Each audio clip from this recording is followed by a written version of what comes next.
David Jong Chen nació el 14 de febrero de 1936 en la ciudad de Ulsan, en Corea del Sur. En una época de miseria e inestabilidad, el país aún se estaba levantando de las heridas de la ocupación japonesa y caminaba hacia la Guerra de Corea, un escenario de sufrimiento, hambre y desesperanza. Su familia era pobre y desde joven tuvo que aprender el peso de la lucha por la supervivencia. Pero la mayor batalla no sería contra la pobreza, sino contra la muerte.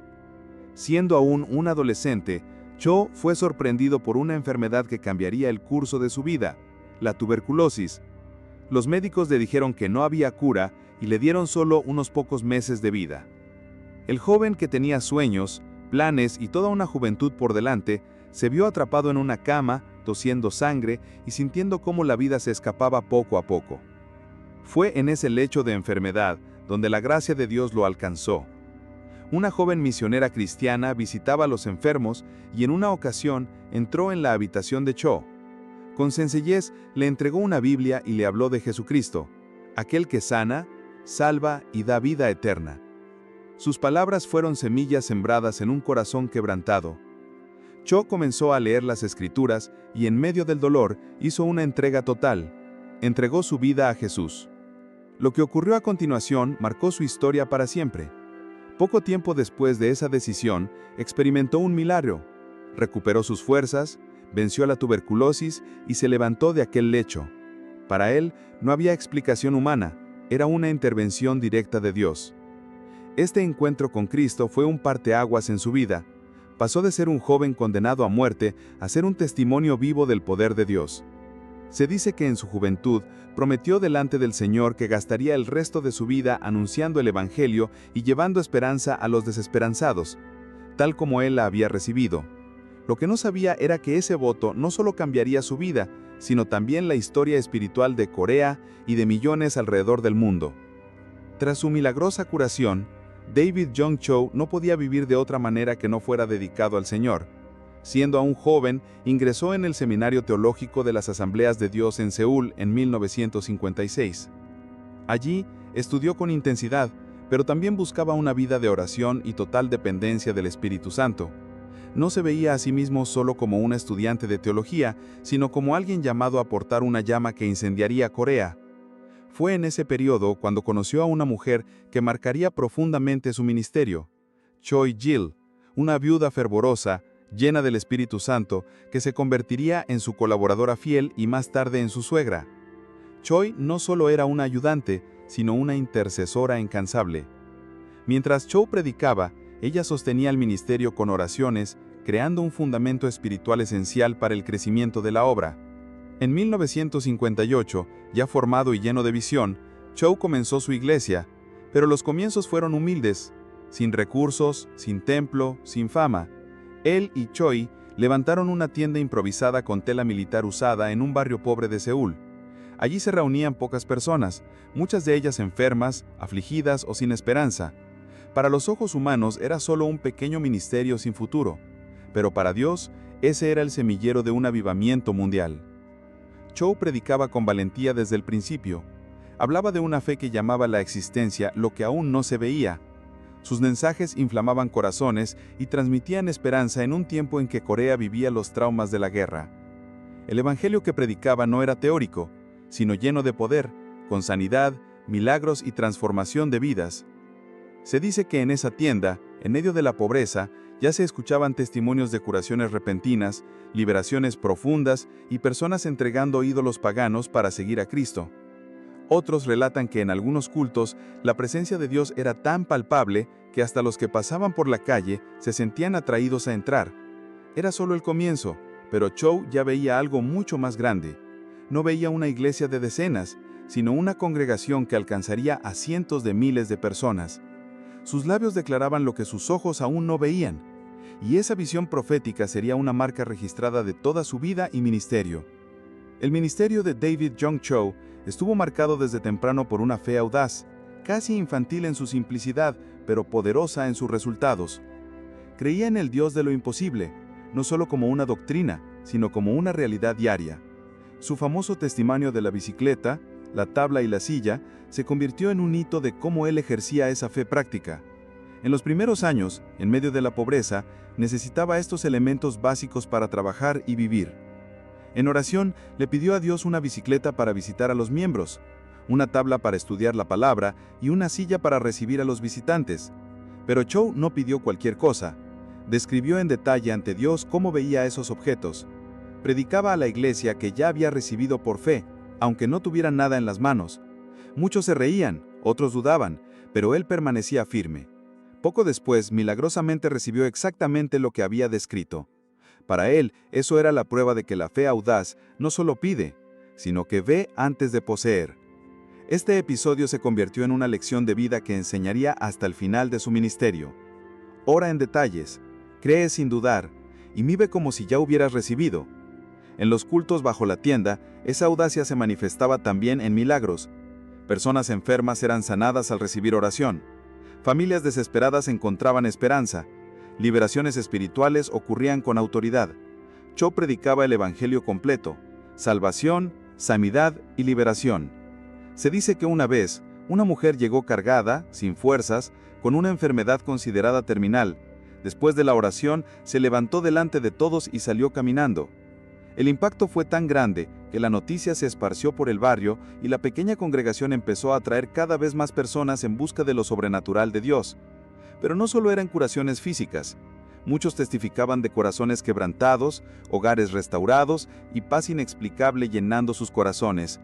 Para Cho, cada milagro era una prueba viva de que el Espíritu Santo estaba confirmando su llamado.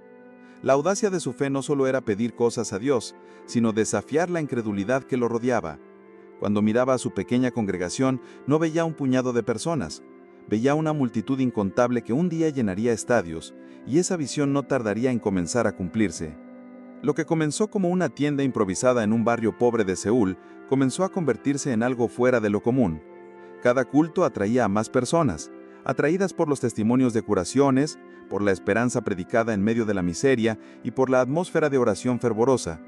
El pequeño grupo de fieles se multiplicaba de manera sobrenatural. David Jong Cho, siendo aún muy joven, ya enfrentaba el desafío de pastorear a cientos de personas. Era imposible cuidar solo de todos, escuchar sus necesidades y visitar cada familia.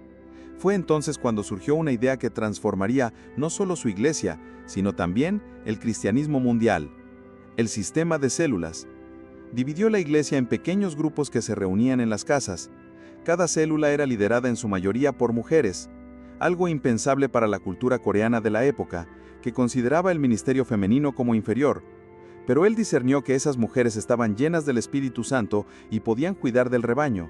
Así, mientras los cultos principales reunían multitudes, cada casa se convertía en un pequeño altar de oración, evangelismo y comunión.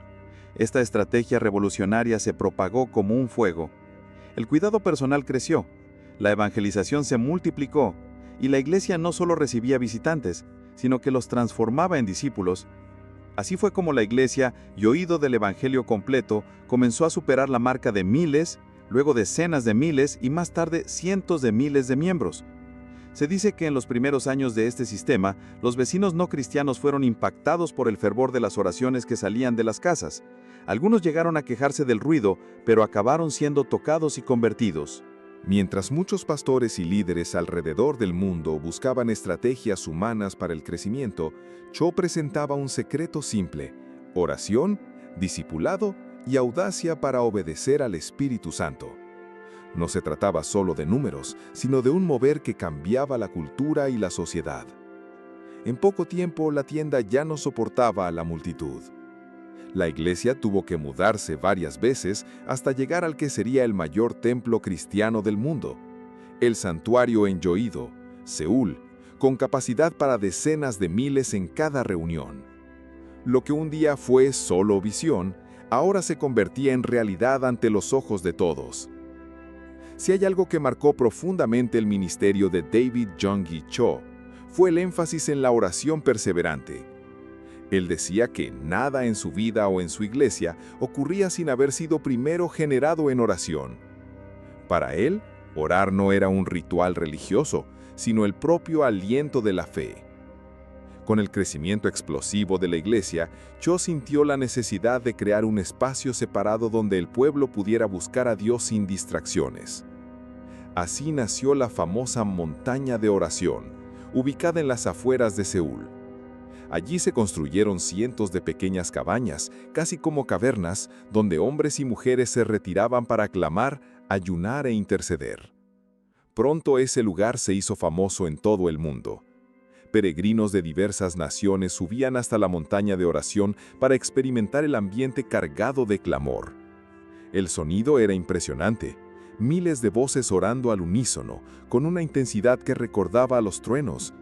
Muchos visitantes testificaron que bastaba con entrar en ese espacio para sentir un peso espiritual que los llevaba inmediatamente al arrepentimiento y a la búsqueda de más de Dios. Cho creía que ese era el verdadero secreto detrás del crecimiento de la iglesia: oración colectiva e incesante. La expansión de la iglesia Yoido no solo fue un fenómeno numérico, sino también un modelo de unidad y poder espiritual. Cho enseñó que la unidad no se lograba solo a través de la organización, sino a través de una experiencia genuina con el Espíritu Santo. La iglesia debía ser un cuerpo, donde cada miembro, desde el más pequeño hasta el más grande, tuviera un propósito y fuera parte del plan divino.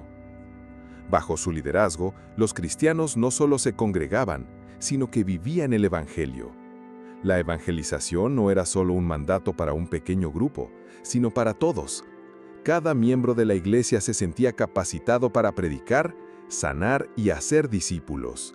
De hecho, muchos de ellos recibían entrenamiento para ser misioneros, evangelistas y pastores. Este enfoque llevó a la iglesia a expandirse no solo en Corea del Sur, sino también a nivel mundial, alcanzando lugares como África, Europa y América Latina. Su mensaje, centrado en la fe audaz, la oración persistente y el poder del Espíritu Santo, resonó profundamente en culturas de todo el mundo. A medida que su ministerio crecía, Cho enfrentaba desafíos, tanto personales como organizacionales. Las críticas a su enfoque poco convencional, las controversias sobre el tamaño y la estructura de la iglesia y las tensiones con otros líderes cristianos eran constantes. Sin embargo, Cho siempre mantenía su enfoque en la misión: predicar el Evangelio de Jesucristo, traer sanidad y restauración y enseñar a la iglesia a vivir una vida de fe auténtica. Uno de los aspectos más discutidos de su ministerio fue el énfasis en la prosperidad y la fe como medio para alcanzar el éxito. Aunque muchos lo acusaban de promover un evangelio materialista, Cho defendió su enfoque diciendo que la prosperidad era un signo de la bendición de Dios sobre aquellos que caminaban en fe. Su enseñanza sobre la fe positiva y la confesión de la fe fue visto por algunos como un movimiento de prosperidad que buscaba riquezas materiales. Pero Cho siempre insistió en que la verdadera prosperidad era espiritual y que lo material venía como un resultado de caminar en obediencia y fe. El ministerio de Cho también fue pionero en el uso de los medios de comunicación para propagar el Evangelio. Él fue uno de los primeros en usar la televisión y la radio de manera masiva para predicar. A través de programas, entrevistas y transmisiones en vivo, llegó a millones de personas en todo el mundo. Esto le permitió no solo impactar a la comunidad coreana, sino que sus enseñanzas llegaron a lugares remotos, cambiando vidas de muchas personas que nunca habrían tenido la oportunidad de asistir a uno de sus cultos. A través de su programa de televisión, La Iglesia de Yoido, Cho predicaba, oraba por los enfermos y enseñaba sobre cómo vivir una vida de fe. Sus programas se convirtieron en una fuente de esperanza para muchas personas que luchaban con enfermedades, depresión o problemas familiares. En muchos casos, los testimonios de aquellos que habían experimentado milagros de sanidad o restauración emocional se convirtieron en poderosos testimonios de la veracidad del evangelio que predicaba. La vida de David Jong-gi Cho también estuvo marcada por su humildad y su compromiso con la oración personal. Aunque su iglesia se convirtió en una de las más grandes del mundo, Cho nunca dejó de ser una persona profundamente comprometida con la búsqueda de Dios. Se dice que dedicaba entre 5 y 6 horas al día a la oración, pidiendo dirección, fortaleza y revelación divina. La oración para él no era un acto devocional, sino una manera de mantenerse a sintonía con el Espíritu y de recibir sabiduría para guiar a su iglesia. Durante los momentos de crisis o desafío, Cho recurría a su devoción personal para obtener claridad. Una de las anécdotas más conocidas es cuando se encontraba en medio de un periodo muy difícil. tanto financiera como emocionalmente. En ese tiempo se retiró a un cuarto de oración en su casa y pasó días ayunando y buscando la dirección de Dios. Después de ese tiempo de consagración, recibió una palabra de Dios que le cambió la vida. Una palabra que no solo renovó su fe, sino que transformó la dirección de su ministerio. A pesar de los frutos visibles de su ministerio, Cho nunca dejó de enfrentar desafíos. En 2014, fue condenado por cargos de malversación de fondos y se vio envuelto en una controversia que afectó su imagen pública. Sin embargo, aún en medio de las dificultades, Cho mantuvo una postura de arrepentimiento y humildad. A través de estos desafíos, su fe y su llamado no se vieron debilitados, sino más bien fortalecidos.